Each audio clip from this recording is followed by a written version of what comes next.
Bi an y'an ka taama bere boloda ka na Segu impôt kɔnɔ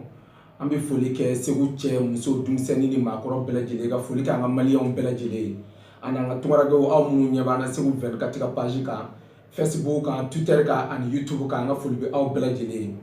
bi an n'an bɛ baro kɛ ni Segu impôt ye n'o ye impôt ɲɛmɔgɔyaso ye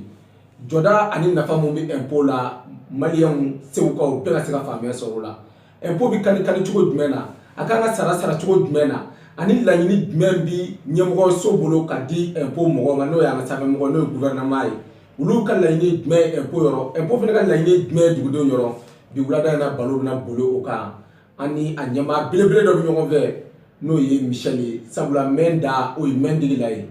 Michel i ni wula. An b'a ni wula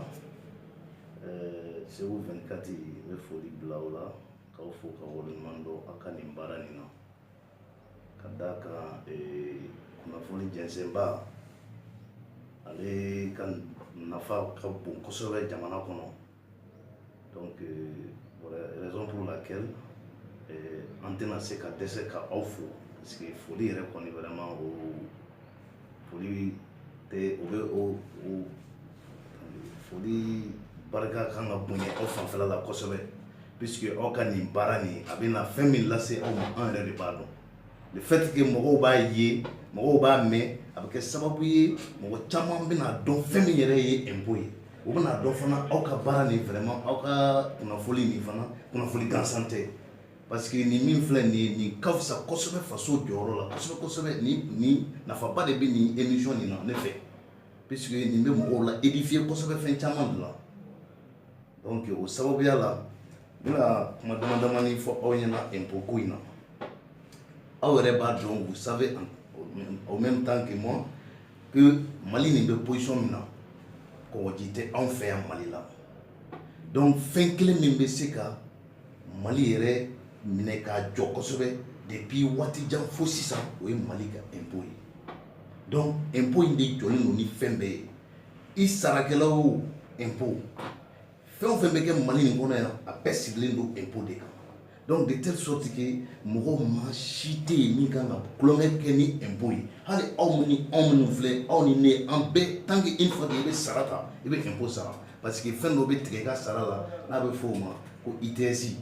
i b'o sara o ye wajibi de ye n'i ye sarakɛla ye donc mais a tɛ d'i ma i ka taa sara impôt la sinon i tun tɛna taa sara vous voyez donc de ce fait que impôt ye Mali sinsin bereba de ni segin kan tuguni impôt ye Mali sinsin bereba de impôt sarali filɛ nin ye jamana nin kɔnɔ Segu kɔnɔ yan n'i y'a ta bi na bɛɛ b'a la k'a fɔ ko Segu b'a la ka dilan Segu b'a la ka dilan mais en réalité a wari bɔra min Segu b'a ka dilan a wari bɔra min goudron dilanna Segu sisan few bɛ fan bɛɛ fɛ essentiel kuraw bɛ yen dɔgɔtɔrɔsow dilannen don ka ɲɛ bɛɛ b'a la a bɛ dilan mais a wari bɛ bɔ min an tɛna jamana nin filɛ nin ye butigi t'an bolo k'an bɛ feere kɛ ko ka na ko ka jago kɛ ko k'a fɔ ko an bɛ wari sɔrɔ fɛn min na mais a bɛɛ bɔra jamanadenw de kun a bɛɛ bɔra jamanadenw de kun en ce sens que jamanadenw bɛ impôt min sara o de bɛ ta ka kɛ ka jamana labaara hali wari min bɛ na n'a bɛ fɔ ko aide ou bien n'a bɛ fɔ ko prêt ou bien don jamana wɛrɛw mɔgɔw ka impôt de don a bɛɛ ye jamana wɛrɛ mɔgɔw ka impôt de ye o bɛ na kɛ ka jamana ni an ka jamana baara donc en conclusion a bɛɛ ye impôt de Segu a bɛ waatinin bɔ an ye baara daminɛ an b'a la ka don dugu kɔnɔna na an bɛ impôt kaniw ni fɛnw kɛla agents bɛ yalala fan bɛɛ fɛ impôt minnu tɛna k'u ka impôt sara an b'a la ka ɲini k'u yala k'u ɲini pour que u ka se ka na sara parce que an y'a ye jamana in filɛ nin ye dugu in filɛ nin ye n'o ye an ka région ye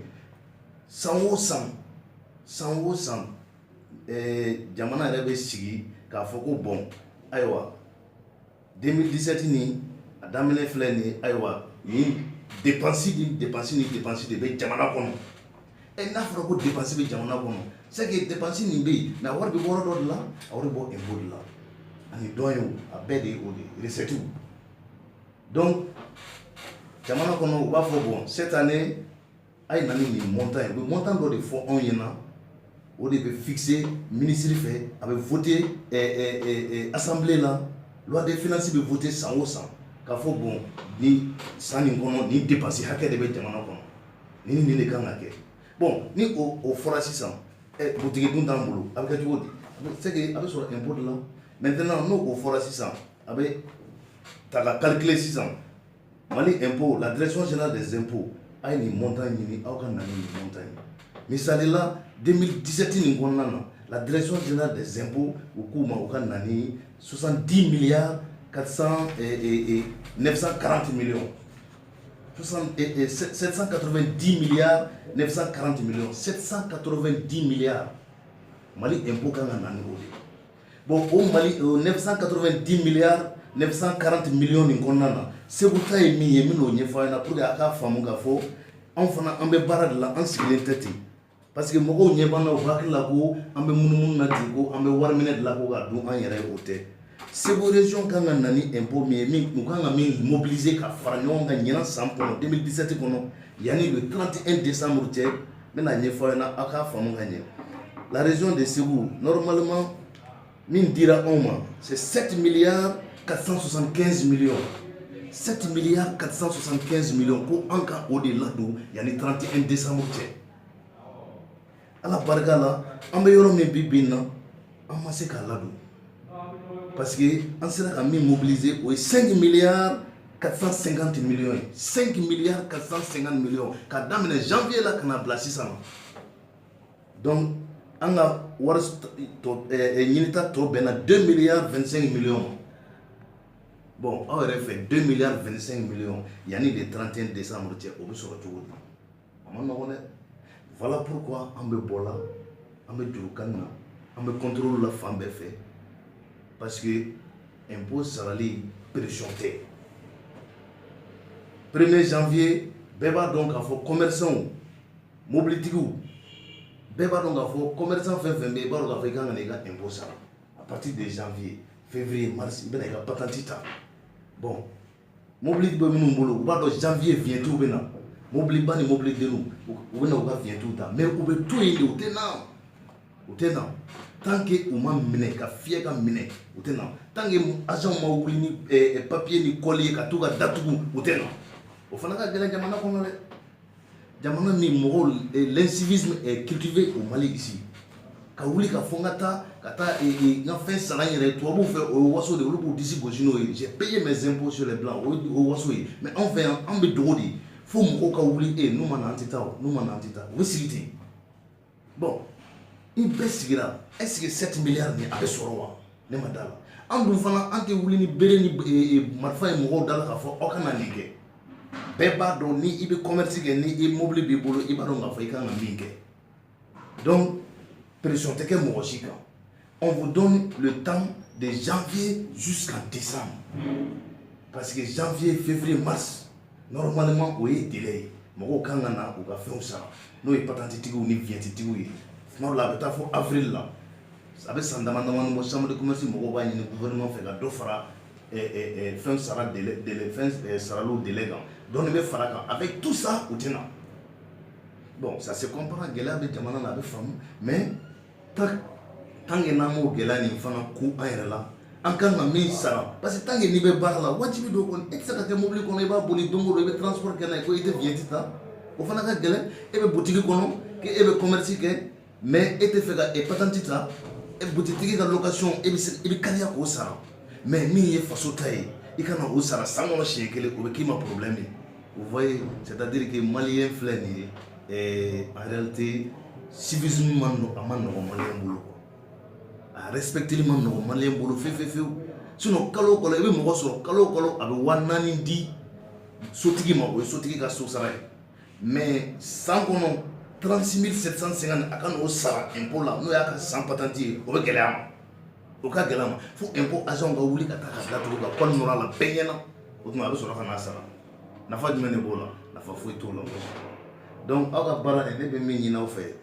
vraiment nin ka kɛ sababu ye mɔgɔw k'a dɔn k'a fɔ impôt ye fɛn min ye siranya fɛn tɛ an maliyɛn dama dun an tɛna mɔgɔ si minɛ k'a fɔ k'an bɛ t'i datugu fɔlɔfɔlɔ u bɛ mɔgɔw minɛ k'u wajibiya fɛn dɔw la o tɛ yen sisan ko bɛɛ nɔgɔyalen de don i bɛ na i ka déclaration kɛ nɔgɔya la i b'a sara nɔgɔya la dɔɔni dɔɔni fo ka taa ban ka sɔrɔ a ma kɛ problème ye mais au bɛɛ faveur dilen don mɔgɔw ma mais avec tout ça là mɔgɔw bɛ yen minnu tɛ nin si de fɛ donc fɛn min don vraiment aw ni anw ye éducateurs ye tout comme aw fana ye éducateurs ye cogo min parce que aw filɛ ka na nin aw ye nin lamɛn o don aw y'an ye an bɛ contrôle la donc ça veut dire que aw mana taa yɔrɔ o yɔrɔ aw b'a fɔ ah impôt sarali filɛ nin ye a bɛ nafa de ɲɛ parce que n'i y'a mɛn dɔgɔtɔrɔso ɲuman jɔra impôt don n'i y'a mɛn école so ɲuman impôt don n'i y'a mɛn goudron impôt don échangeur impôt don